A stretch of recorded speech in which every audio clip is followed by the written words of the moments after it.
هو اولا واخيرا لو سمحتي بعد اذنك اتعلمي فنون القتال، اتعلمي البوكسنج، كيك بوكسنج، MMA، اتعلمي كونغ فو، اتعلمي كل انواع فنون القتال، اتعلمي ازاي تعرفي مواطن الضعف والقوه في اللي قدامك.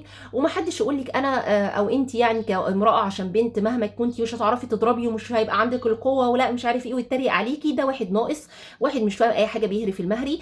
البنت اللي بتتحمل عفوا الدوره الشهريه والامها وبتبقى قويه فيها، البنت اللي بتتحمل او الست اللي بتتحمل لما تكون حامل وتقعد كده تمسح وتكنس وتعمل، ولو عندها كمان طفل بقى مش ده الطفل الاول، وتشوف حاجتك حضرتك وتعمل لك مش عارف ايه وتعيش معاك العلاقه الحميمه كمان وكذا، وتقوم وتهد الدنيا وتعمل وتحمل والولاده والطلق والجو اللي انت عمرك ما هتحس بيه في كل الاحوال. لا، هي قادره ان هي تدافع عن نفسها، وهي قادره ان هي تبقى قويه، وهي قادره انها تضرب اي حد فوق دماغه لما يجي جنبها. النهارده انا جايه اتكلم معاكي ازاي تحمي نفسك من الشارع او من اللي في الشارع، وازاي تتعاملي في الشارع. خلوني بداية اقول ان الفيديو ده مش للبنات والسيدات بس، انت كمان كشاب، كرجل، كأب، كأخ، كزوج، كابن، ليك دور مهم جدا جدا في سماع الفيديو ده. لان انا اول رسالة هوجهها النهاردة ليك انت كراجل الاول، لكل اب وزوج وابن واخ بيسمعني دلوقتي، ولكل مسلم على وجه الارض. فخلوني الاول اقول لكم دوركم ايه، وبعد كده ندخل مع البنات والسيدات نقول لهم هيعملوا ايه. بداية خليني اقول ان دورك كرجل اهم من دور الام في اللحظة دي. ازاي وليه بقى؟ لانه البنت امانها وسندها وظهرها وقوتها بيبتدي اولا من الاب، ثم الاخ، ثم الزوج، ثم الابن.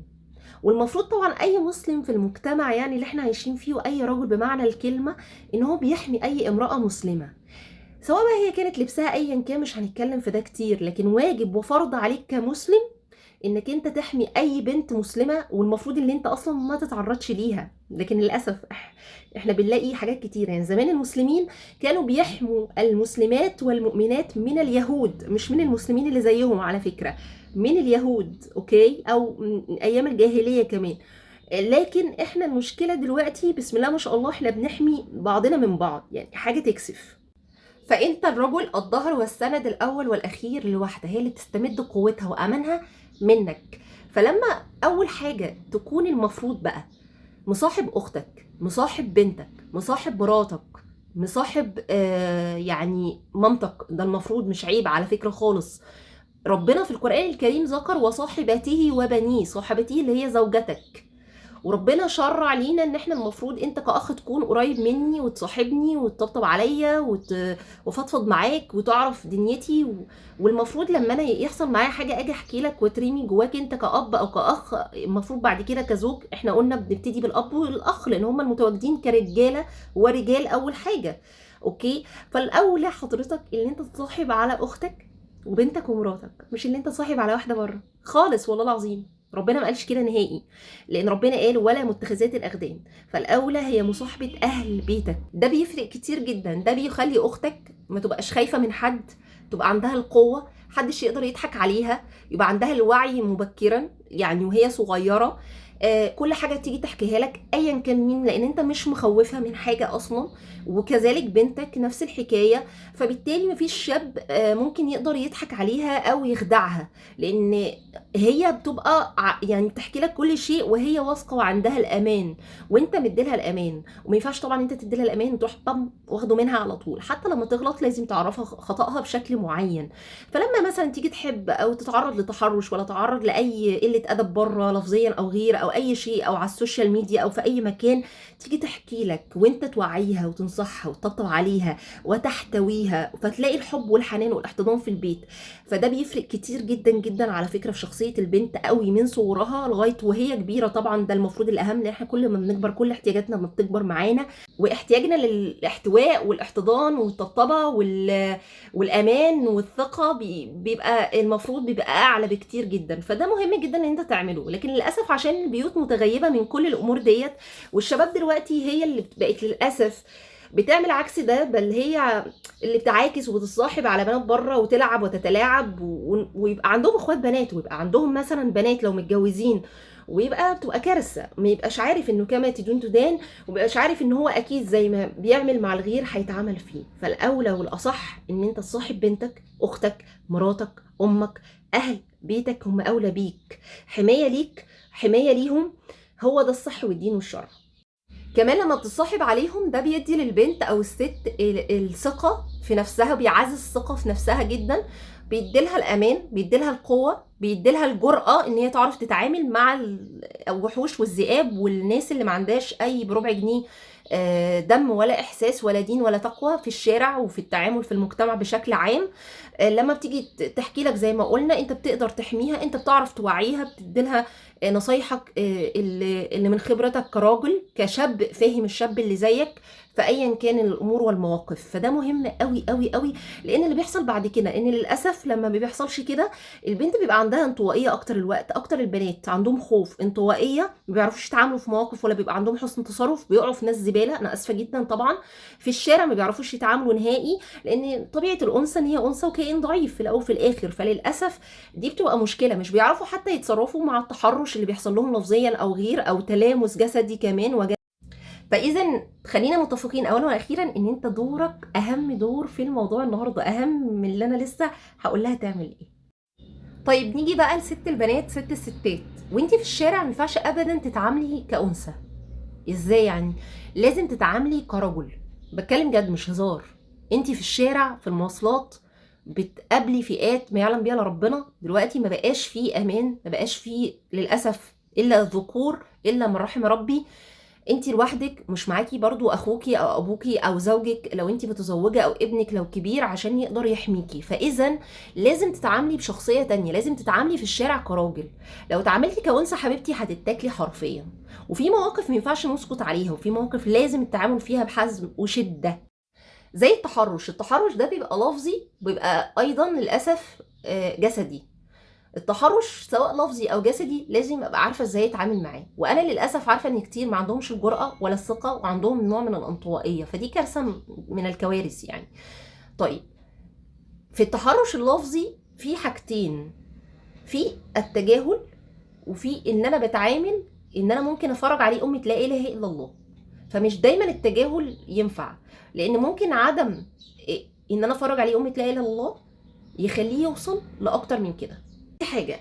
الحاجه اللي بعد كده، طبعا لو تم التحرش جسدي، لو تم التحرش جسدي يعني بالايد بالرجل، ممكن بقى يعني الموضوع يطول بالايد لحتة تانية، ممكن قلة ادب وبيبقى في المشروع او في التكاتك او في ايا كان حتت بقى، ايا كان في المواصلات يعني بشكل عام، ايا كانت نوع المواصلة ايه يعني. اوكي، هنا ما ينفعش ان انا اسكت، وما ينفعش ان انا افضل ابعد ابعد ابعد، لان هو بيبقى ما عندوش ريحة الدم. لا، انا المفروض ان انا ازعق فيه وافرج عليه لا اله الا الله، افرج عليه امه لا اله الا الله وامه محمد وامه عيسى وموسى وكل الامم العالميه. اوكي، وبعد كده لو اقدر، والله العظيم ما بهزر على فكره، لو اقدر كمان اضربه وبهدله وخليهوش عنده كرامه. هو خلاص كده المفروض ما عندوش كرامه، يعني مجرد ان انا اصلا فرجت عليه امه لا اله الا الله هو ما عندوش اي كرامه، بس اخليه ما عندوش كرامه اكتر واضربه. ويا حبذا بقى لو انا طلعت عملت له محضر تحرش، ده هيبقى اكتر، هزقت بكرامته الارض وجبتها الارض، فاصبح مش راجل، اصبح حتى ما حصلنيش كامراه كانثى كده كبنت. تاني حاجه ما تفهمش بقى نوعه ايه، يعني انت مش فاهمه انت نوعه بقى ايه دلوقتي.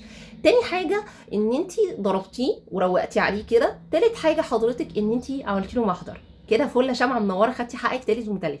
طبعا في بنوتات دلوقتي سيدات تقول لي لا ما اقدرش اعمل كده، ما اعرفش اعمل كده. ما ينفعش، ما ينفعش، هتتاكلي حبيبتي، ومحدش هيجيب لك حقك الا من رحم ربي. لان في ناس كتير دلوقتي في المجتمع سلبيه جدا وما بقتش بتدافع عن حد. المفروض اي مسلم راجل يعني، او غير حتى مسلم والله، يدافع عننا. اوكي، ويدافع عن اي بنت عموما. الموضوع ملوش علاقه كمان احيانا بيبقى بالدين. لا خدي دي كمان، ده ممكن تلاقيه كمان ما شاء الله، بما ان احنا السوشيال بسم الله ما شاء الله زي الزفت بقى، كل حاجه بنصور وخلاص. فممكن تلاقيه حضرتك بيصور الموقف الفظيع دوت وبينشره على السوشيال ميديا وكأن حاجه حلوه جميله وقطقطه. فده بقى اللي بيبقى عايز يتضرب اكتر. يعني ممكن تسيبي اللي بيتحرش بيك اصلا وتضربي ده الاول وبعد كده تتجهي نحو الاخر. بتكلم جد والله العظيم. لان بقت حاجه مقرفه، حرفيا بقت حاجه مقرفه. انت لو ما عملتيش كده انسي حقك بقى، وانسي نفسيتك اللي اصلا تاثرت. لان اي بنت طبيعي جدا لما تتعرض لتحرش لفظي او فعلي جسدي نفسيتها بتبقى زي الزفت. اي واحده سواء متجوزه حتى، والله اي سيده اي بنت، احنا كده طبيعي جدا. يعني ما ينفعش جسمنا ده من كده، ما ينفعش حد يقرب منه، وما ينفعش انت تقولي كلمه قبيحه ولا كلمه مش كويسه، ما ينفعش. طيب يا ياسمين، بس انا شخصيه انطوائيه، بس انا مش عندي الجرأه، بس انا بخاف، بس انا ما عنديش شجاعه، بس ممكن يكون معاه حاجه، بس ممكن مش عارف ايه. اتعلمي تعززي من ثقتك بنفسك. اتعلمي يا حبيبتي فنون القتال، ده اللي انا بتكلم عنه. وده انا اتكلمت عنه قبل كده لما في بنات برضو اتريقت وبتتريق على الفاضي، وفي الاخر هي بتتضرب فوق دماغها. وفي شباب او للاسف يعذرني ان هم رجاله كمان، ان هم برضو بيتريقوا عشان فاكرين ان البنت لما تتعلم كده ان هي هتكون راجل في البيت بقى، وهتضرب اللي في البيت معاها، وكأن هي متجوزه لو هتتجوز سوسن، ولا محدش هتجوزها، ولا الكلام الهري ده. لا، احنا رجاله في الشارع، واحنا رجاله في التعامل مع اشباه الرجال دول. وده حاجه لا تعيبك كرجل، والمفروض ان انت اصلا ما تزعلش منها، لان انت مش مع مراتك ولا اختك ولا بنتك زي ما قلنا، ولا حد من محارمك 24 ساعه. فده اللي لازم يتم في الزمن اللي احنا فيه وفي الوقت اللي احنا فيه. والا لو كده بقى ما ترجعش تزعل لما تلاقي حد من محارمك اغتصبت، تم اغتصابها مثلا، او تم التحرش بيها، او تلاقيها مثلا تعقدت من الرجاله وبقت معقده من الرجال. بسبب ايه؟ بسبب نفسيتها طبعا اللي حصلت، لان هي لا لقيت اللي يدافع عنها، ولا هي عرفت تدافع عن نفسها. فهل انت متخيل ان شخصيه بهذا الشكل هي مش هتكون معقده او تتعقد يعني؟ اكيد لا. لان منطقيا وطبيعي جدا الست عايزه ايه، او البنت عايزه ايه؟ عايزه الامان، عايزه تحس بالامان، عايزه الراجل، الزوج، الاب، الابن، الرجل بشكل عام، حتى الرجل المسلم اللي زيها يحسسها بالامان. ما يحسسهاش ان هي مجرد جسد وشهوه حيوانيه بحته، وان هي سلعه رخيصه يعني وبس كده. زي ما قلنا، مهما كان هي لابسه ايه او كذا، انت مش من حقك ان انت تقترب منها، لان هي في الاول وفي الاخر هي ستحاسب على ده، وده مش مبرر لفعل الجريمه. والا كان مبررات بقى انه نحطها ونوضعها لفعل الجرائم كلها زي القتل والفسق والفجور وحاجات كتير بقى.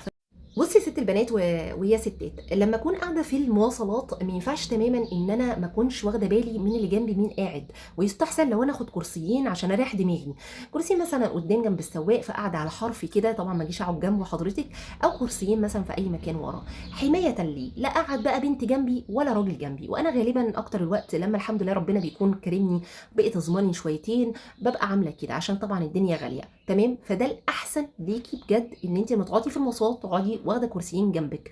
ولو حد ماشي قاعد جنبك سواء بنت او راجل، لازم تبقي مفنجله عينيكي، مفنجله عينيكي، مش مفتحه عينيكي، مفنجلاها. لانه انت مش عارفه برضو اللي جنبك ايه. حبيبتي احنا دلوقتي بقى في عفوا، انا اسفه جدا، بقى في شذوذ، يعني مش مجرد بس حضرتك بقى الشباب بيتحرشوا، لا ده في تحرش من البنات، في تحرش من السيدات، فبقت حاجه قرفين 3 4.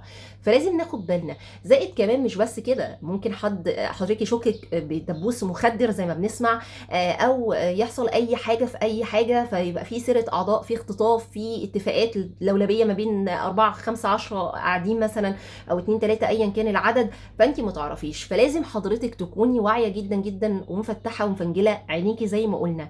كمان في حاجه تانية، حضرتك اوعي حضرتك وانت قاعده حاطه يعني وشك في الموبايل، وما تكونيش واخده بالك من اللي جنبك برضو بيعمل ايه او دنيته ايه او في ايه زي ما قلنا.